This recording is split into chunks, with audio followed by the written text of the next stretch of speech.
Darcy Michaels adjusted her gloved grip on her toolbox and picked her way carefully over the charred remains of her favorite candy store.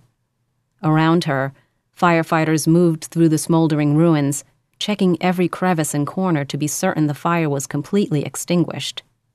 Water dripped from the blackened walls and ceiling to puddle on the floor below, and the smell of smoke and burned sugar clung to her nostrils and skin, sinking into the very fiber of her uniform.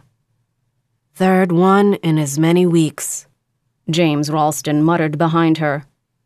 "I'm sorry, Darcy. I know you loved this place." She stopped and faced her mentor, her chest gripped in a vice of pain. Like the two previous fires, this blaze had destroyed a location that was dear to her and had held precious memories. She'd celebrated her 12th birthday at the Sweet Spot candy shop, and she stopped by every Friday to stock up on the sour lemonade straws her sister had turned her on to. "Focus on the details, Darcy. Don't lose it now." "Whoever the arsonist is," she said, "he's not going to quit. He's been doing this too long. It's in his blood."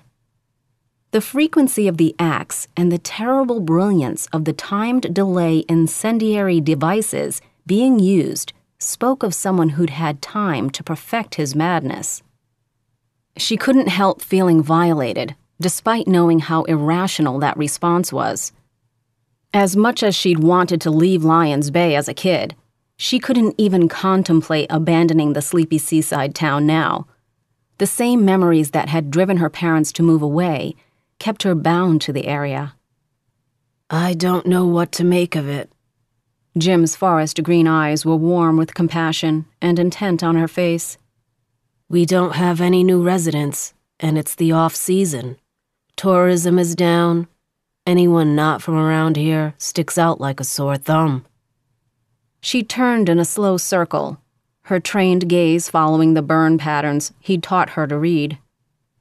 "This guy didn't just crawl out of the woodwork," she said, startled to hear her voice cracking.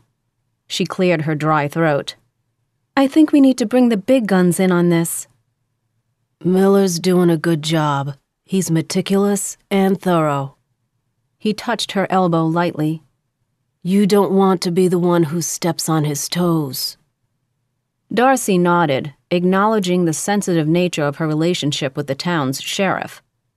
"I know, but I think he needs more resources, and I think he's too stubborn to ask for help." The last time the feds had come in, they'd run roughshod over Chris Miller and his deputies, cutting him out of the loop while draining his limited resources. She remembered that tense time all too well, because the murder they'd been investigating had been the tragedy that brought her home. And frankly, Chris's ego is the least of our problems. "Let's gather the evidence, then we'll discuss the next best steps." Setting his hand on her shoulder, Jim gave her a reassuring squeeze. "Maybe you should stay with someone tonight." Reaching up, she set her hand over his. He knew her so well.